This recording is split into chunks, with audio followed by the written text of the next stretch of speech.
Hi guys, Jonathan here with a very tiny revolver. The little block we use to prop things up is practically the same size. So I'll immediately pick this up and put that away. This is, I think, recognisably a Webley revolver. You probably haven't got very far watching these videos, and indeed others, reading about British firearms without seeing a Webley revolver. Quite a distinctive design. Stole the top break design from Smith & Wesson, but the way it's implemented is quite distinctively British, with the latch that keeps it all nicely shut. This was kind of the final incarnation of a long series of Webley and other British revolvers that all had to work out, and the American ones for that matter, they had to work out how to keep this two-part frame nicely together as it's operating and especially firing. So all of that you probably know. The basic design cues are all there. In fact, I couldn't resist, given that this little guy is so little, getting out the classic Mark VI revolver, and if I sort of line them up like that, you can see how hilariously tiny this pocket model is, and that's what this is. So we featured before the Mark IV and covered the whole thing about how there are two Mark IV Webleys. Go and check that video out if you are still confused about that. I'm not comparing Mark IV with Mark IV this time. I'm just giving you the full size 4.55 caliber to show you that this really is part of the same design. But well, it is the same design essentially, with I guess two major departures. One is the tiny size. So we all know what a Mark VI Webley looks like. Let's get back to the main event. The first and most obvious difference here with basically any Webley that you normally come across, certainly on the military service side of things, is this very abbreviated frame, upper and lower, as it were. So a 3-inch barrel makes the whole thing really very short on top, and then a really cut down frame as well. So I mean, I have sort of, I guess, hopefully normal sized hands, albeit extra large gloves that make them look a bit bigger. It really is tiny. Like there's not much to get hold of there. If I get really high up on the grip there, wrap my fingers around, my little finger is absolutely nowhere. I just have to tuck it under. Now that's not out of the ordinary. There are even modern self-loading pistols with super short frames where your little finger is just sort of swinging in the breeze, unable to offer support. And it's surprising how much support with shooting pistols your little finger actually provides. So that is a downside of a super compact pistol like this. But nonetheless, if you want a short frame to really conceal this thing on your person, that's the sacrifice you have to make. Unlike a self-loading pistol, where you can switch to a magazine with an extended base plate to get a better grip, you can't do that with a revolver. You are stuck with this little tiny baby-sized grip, complete with miniature Webley logos on the grip panels. So as I say, this is a Mark IV, part of that Mark IV family, same as the military Webley. Of course, there's the Enfield number 2 is wrapped up in that story as well. But this is strictly a civilian model from Webley and Scott. And in fact, it says, of course, Webley and Scott, England, on the top strap above the cylinder, which is what we'd expect. Birmingham proof marks on this one. And on the side, Mark IV and 38. These are all in the standard locations for Webley markings. This one's in very good condition, and that's because it's really quite modern, but we'll come to the modernness of it toward the end. Oh, one more mark, sorry, which is to do with proof, which is standard. This format is standard for civilian revolvers. If you come across these in the States or elsewhere where they've been exported, you'll see that, tons of pressure rating. We love to put overcharged ammunition in things and see if they blow up over in Europe. And then I'm a big fan of the elephant in the room teaser going on for far too long. I do apologise, but the other feature here is the safety catch. This is indeed what you've guessed, some of you at least, a safety catch. So if we put it up that way, You see it's protruding out of the right side of the frame here, with what I hope you can see is a red dot indicating that it's ready to fire, and it's flush-ish on this side. And so with that red dot indicating danger, of course, quite a logical way to do a safety, we can cock for single action fire, where the trigger is only firing, only dropping the hammer. And we can indeed pull through, which I'll just do the once there, to cock and fire in double action mode. So it's cocking and it's firing it. If we cock it again and try to engage the safety, we can't. This is not like a 1911 safety, say, where you can carry it cocked and locked. It just won't engage. So you have to, your first shot would have to be double action, which as you probably know, does induce a little bit of shake from your muscles as you pull on the stronger spring, effectively, of a double action trigger, but at least it's safe. If we then, with the hammer down, push that safety across, it's quite a positive click there, to the left side so that it's sticking out on the left side, there is the word safe. Hopefully you can see that where my fingertip is, in capital letters, the word safe. So just to prove to you that the safety is operating, yep, the hammer can't be cocked, and if the hammer can't be cocked, the trigger isn't going to cock it either. So this is physically blocking, essentially, well, it's physically blocking the hammer, and because the hammer and the trigger are directly connected, there's no way to draw back the hammer, either with your thumb or with your trigger finger. This is absolutely locked solid, and you then have to, so you draw the thing, you'd have to press. It's a little bit awkward to try and push that across. You'd really need to use your other hand to bring it up and push it through, and then you could fire. Pretty great for, or fine at least, for a two-handed grip. A little bit awkward on this tiny gun, tiny revolver.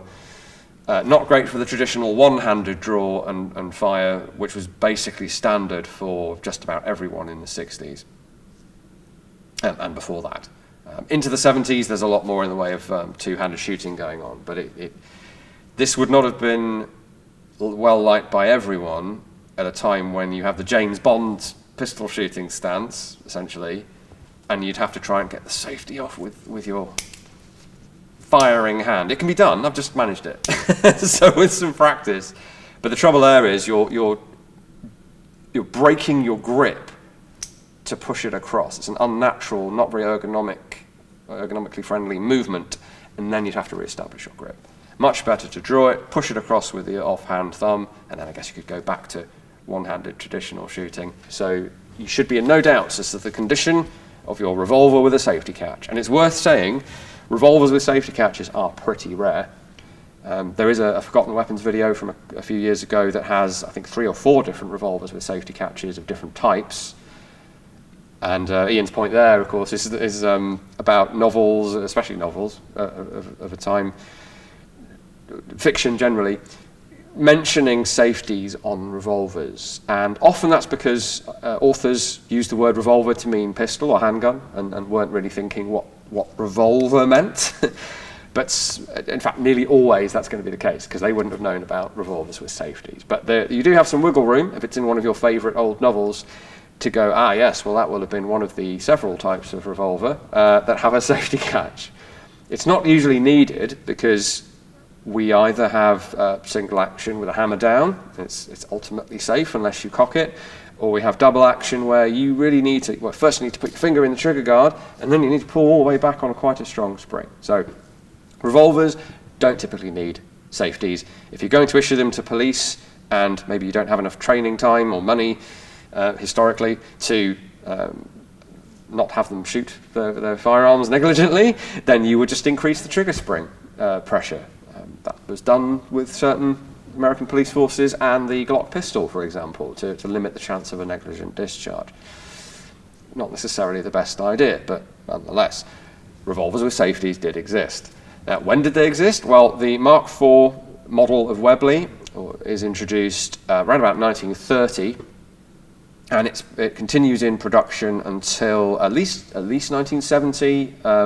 Webley and Scott stopped making real firearms, as it were. Sorry, air gunners. I hope you forgive me for saying real firearms, because an air weapon or an air gun is not, strictly speaking, a firearm anyway.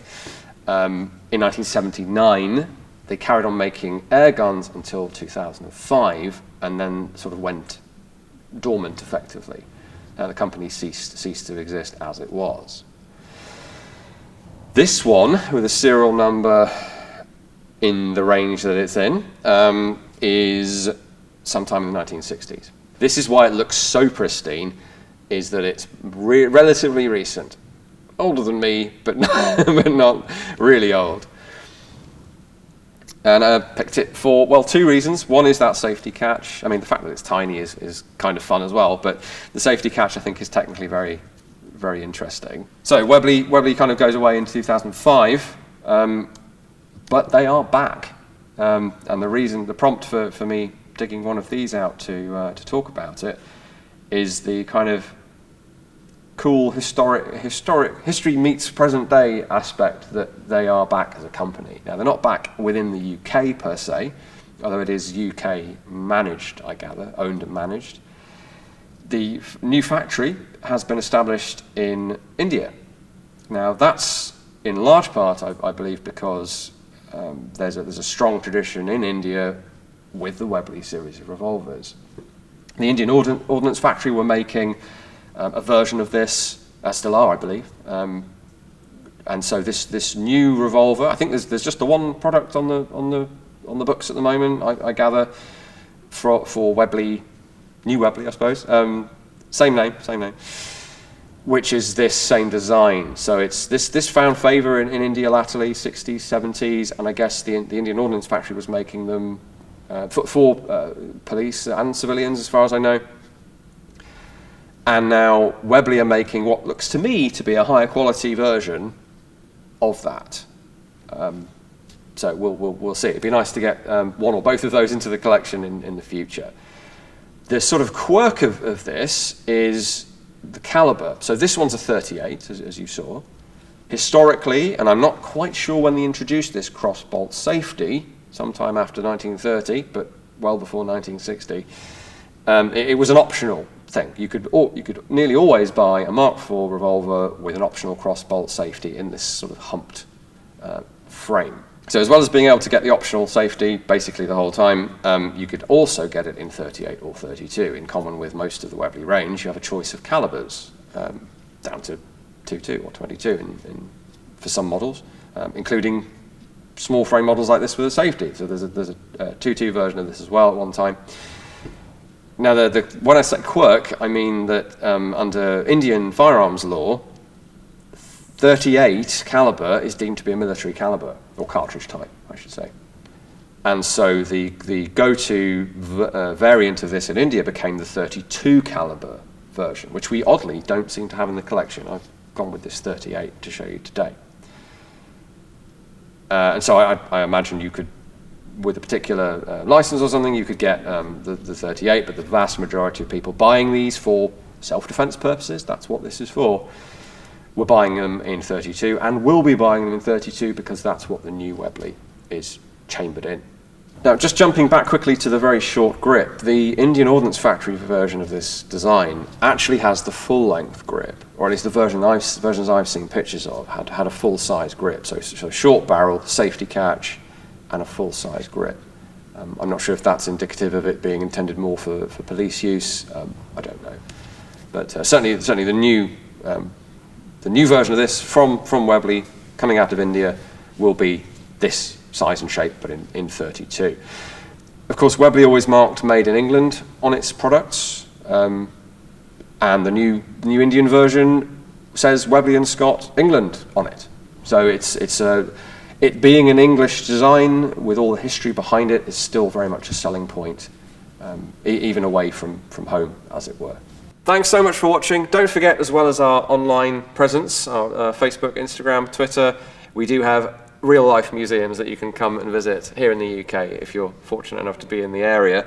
If you are, we have our Bank Holiday Weekend in August event, which is jousting, which we are somewhat known for here. No guns, I'm afraid, but it's still extremely entertaining.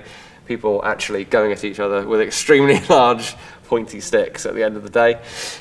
This is going to be the Smashes, as we have dubbed it, which is Australia versus England. So all the more incentive to come and see the rivalry on display in true medieval fashion here at the Armouries. But we'll see you again next week.